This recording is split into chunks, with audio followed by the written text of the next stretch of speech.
você segue com meia, só pensa em correr atrás de músicas infundáveis, mexendo as suas ações e tornando incontrolável. Se a fobia, uma vida degenerativa, achando que você só pode você na vida. Uma realidade que não lhe transforma numa vera violenta, sanguinária e imortais. A escuridão começa a viver e você vai ser forte, começa a se render. Uma lição de curso que tudo de aprender. Onde é que você vai parar para entender?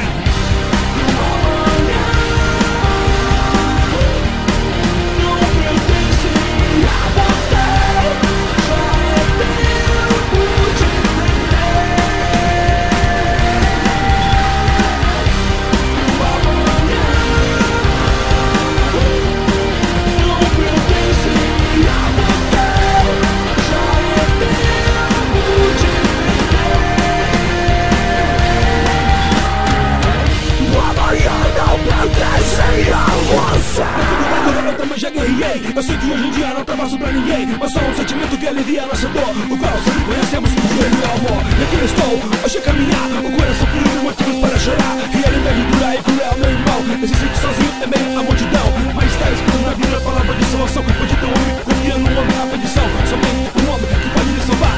Ele, Jesus Cristo, está me chamar. Que o amanhã não pertence a você.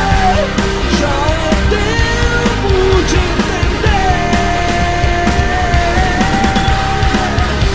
que o amanhã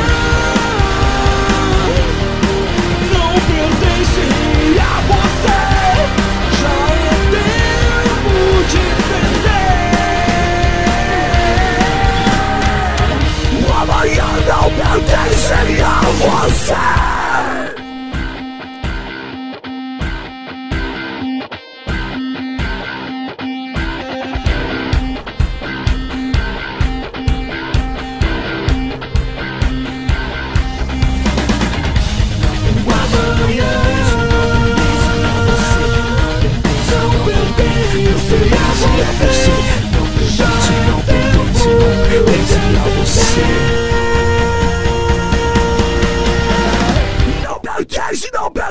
Não pertence a você. Não pertence, não pertence, não pertence a você. O amanhã não pertence a você. Já é tempo de entender que o amanhã não pertence a você.